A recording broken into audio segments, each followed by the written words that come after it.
পারবে না। তাহলে কে জান্নাতে নিয়ে যেতে পারবে? আল্লাহ সুবহানাহু ওয়া তাআলা। আর আপনি যে অ্যাটলিস্ট কবরে যা বলতে পারবেন, আল্লাহ তোর দিন কায়েমের জন্য আমি কি করছি? দাড়ি পালা করেছি। আর তো কেউ আমার সাথে ছিল না।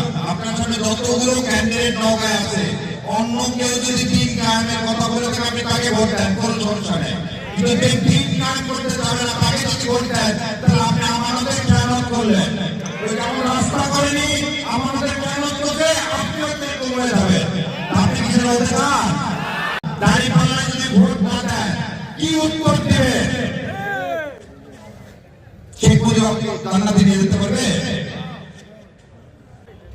কিন্তু যে আজকে বলতেছে যে আমরা গুরুত্ব, সে কিন্তু 17 বছরে দেশে ছিল না। শোনেন, ভালো বাবা মার সন্তানরা সবসময় ভালো হবে কোনো মানে নেই। নূনবীর ছেলে নূনবীর নৌকায় জায়গা পায়নি, পাইছে না পায়নি? তাহলে আপনার কর্মই বলে দিবে আপনি ভালো না খারাপ। শোনেন, ভুলু বলেন আর সরি বলেন, পয়সার এপার ওর ওপার, দুইটাই তো বন্ধু, তাই না? এক বন্ধু না করে আর এক বন্ধু তার চেয়ে বেশি কিছু করতে পারবে কি?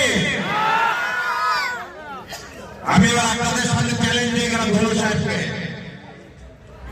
সবচেয়ে ইয়ং সমাজের সমস্যা হচ্ছে মাদকের সমস্যা।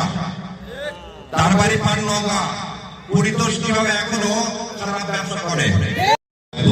খালি বলতেছি আমাদের মধ্যে একটা লোককে খারাপ দেখান যে খারাপ তাদের সাথে সম্পর্কিত। আমরা কোনো মদের ব্যবসায়ীকে শেল্টার দিইনি, আমরা কোনো টেন্ডারবাজি করিনি, মামলাবাজি করিনি, থানায় যে টাকা দিয়ে মানুষকে ছেড়ে নিয়ে আসার কাজ করিনি। ভোট আমি পাবো না কিভাবে? সেই জন্য ইনশাআল্লাহ আর বেশি কথা নেই। ঠান্ডার মধ্যে আপনার সবার দায়িত্ব, এটা ইমানি দায়িত্ব, দাঁড়িপাল্লাকে জয়লাভ করা না। ইনশাআল্লাহ আমরা এই জয়লাভের মাধ্যমে আল্লাহকে খুশি করব। আমাদের ভবিষ্যৎ বাংলাদেশে আর এরকম কোন চোরাকারবারি, কোন চোর, কোন চাঁদাবাজ, কোন অসৎ লোকের হাতে ক্ষমতা দিব না। শেষ কথা বলি, যদি অসৎ লোকের হাতে ক্ষমতা দেন তাহলে আল্লাহ কি বলছে? যে যেরকম তার নেতা হবে সেরকম। আমরা কি খারাপ? আমরা খারাপ, তাহলে আমাদের নেতাকে খারাপ বানাবো কেন? আমি আপনাদের হাতে এটা রেখে গেলাম। আপনার সন্তান যেন না বলতে পারে তুমি খারাপ নেতা চুজ করছো, সেজন্য আমার ভাগ্যের আজকের এই নির্মম পরিহাস।